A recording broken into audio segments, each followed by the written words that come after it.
જય માતાજી મિત્રો, હું તમને બતાવવા જઈ રહ્યો છું અમારા નીલકંઠ મહાદેવ મંદિરની ગૌશાળા. તો આપણે જોઈએ અંદરનો ભાગ. આ બેઠા છે આપણા જીગરભાઈ એન્ડ સાહિલ. આ છે આપણા જે દોવાવાળી ગાયો છે એ માટેની જગ્યા, જે અત્યારે કપિલ બાંધેલો છે અને સુવર્ણ કપિલા વાછડી બાંધેલી છે. મિત્રો આ છે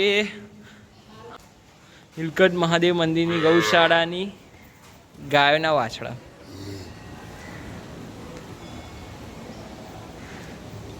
તો મિત્રો કોમેન્ટ કરજો કે અમારા નીલકંઠ મહાદેવ મંદિરની ગૌશાળાના વાછડાઓ તમને કેવા લાગે.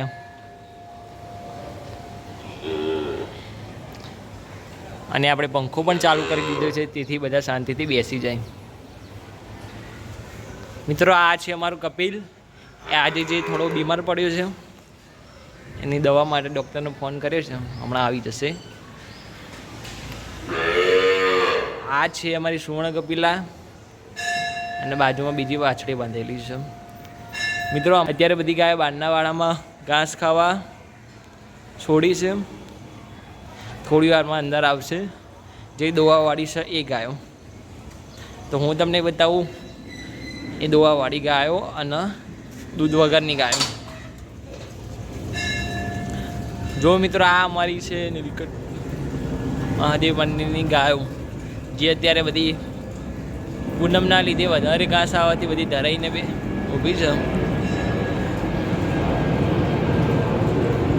આ ગાય છે અમારી બોડારી.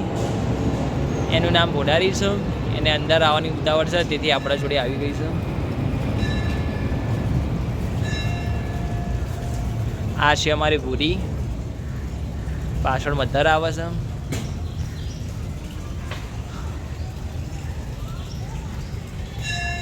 પેલા વાળામાં મિત્રો ગાય ધરાઈ ગઈ છે, એટલે આ વાળામાં હવે બેસવા આવશે.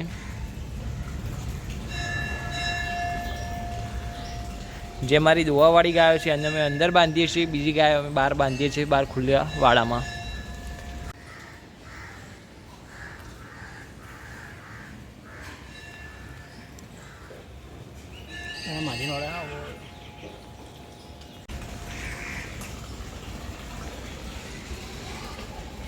તો મિત્રો કોમેન્ટ કરજો કે નીલકંઠ મહાદેવ મંદિરની ગૌશાળાની ગાયો તમને કેવી લાગી.